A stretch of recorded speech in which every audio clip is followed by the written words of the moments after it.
आज का क्वेश्चन है सबसे बड़ी आरबीसी और सबसे छोटी आरबीसी किस जंतु में पाई जाती है। इस क्वेश्चन के अलावा और भी इंपॉर्टेंट क्वेश्चन समझाएंगे, तो चलिए शुरू करते हैं। इस प्रश्न का उत्तर जानने से पहले ये जानते हैं कि आरबीसी क्या है। तो मानव शरीर की रक्त वाहिनियों में एक गाढ़ा चिपचिपा लाल रंग का तरल संयोजी ऊतक बहता है जिसे रुधिर या रक्त या खून कहते हैं।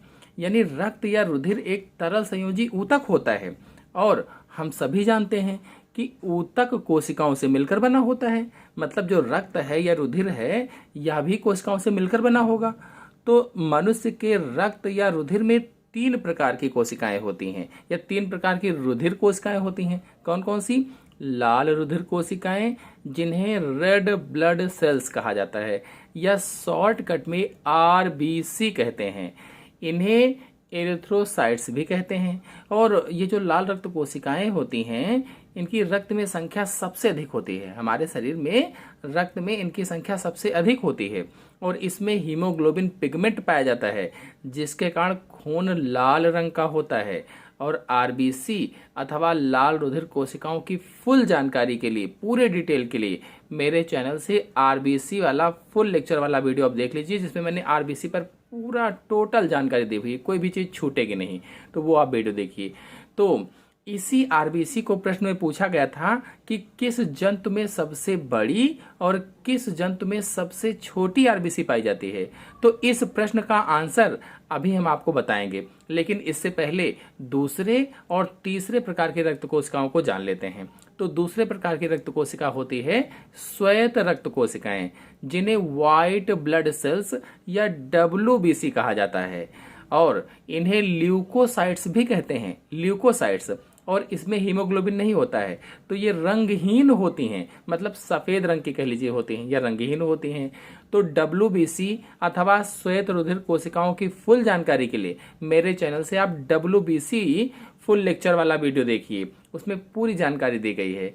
और तीसरे प्रकार की रुधिर कोशिकाएं हैं रुधिर प्लेटलेट्स। तो ये बहुत ही छोटी छोटी सी होती हैं। आपको बता दें कि विभिन्न जंतुओं में आरबीसी का जो आकार है वो अलग अलग होता है, अलग अलग आकार की होती हैं। हमारा प्रश्न था कि किस जंतु में सबसे बड़ी और किस जंतु में सबसे छोटी आरबीसी पाई जाती है। तो इसका उत्तर होगा कि सबसे बड़ी आरबीसी एम्फियोमा यानी सैलामेंडर में पाई जाती है। एम्फियोमा यानी सैलामेंडर में सबसे बड़ी आरबीसी पाई जाती है या सबसे बड़ी रेड ब्लड सेल्स पाई जाती है। एम्फियोमस का शरीर जो होता है ये लंबा होता है, जैसा कि आप चित्र में देख रहे हैं।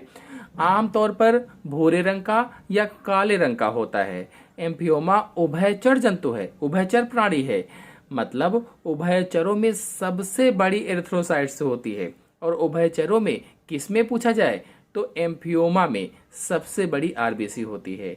यह संयुक्त राज्य अमेरिका के क्षेत्रों के मूल निवासी जलीय सैलामेंडर की प्रजाति है। जो सैलामेंडर है उसी की प्रजाति है, सैलामेंडर है कह लीजिए। तो एम्फियम वास्तव में सैलामेंडर ही है। इन्हें मछुआरे कांगर ईल, मछुआरे क्या कहते हैं? कांगर ईल या फिर कांगो सांप के रूप में भी जानते हैं। अभी आधा प्रश्न बाकी है कि सबसे छोटी आकृति की आरबीसी किस जंतु में पाई जाती है। तो सबसे छोटी आकृति की आरबीसी कस्तूरी मृग की होती है। कस्तूरी मृग में सबसे छोटी आरबीसी पाई जाती है और सबसे बड़ी आरबीसी एम्फियोमा में पाई जाती है।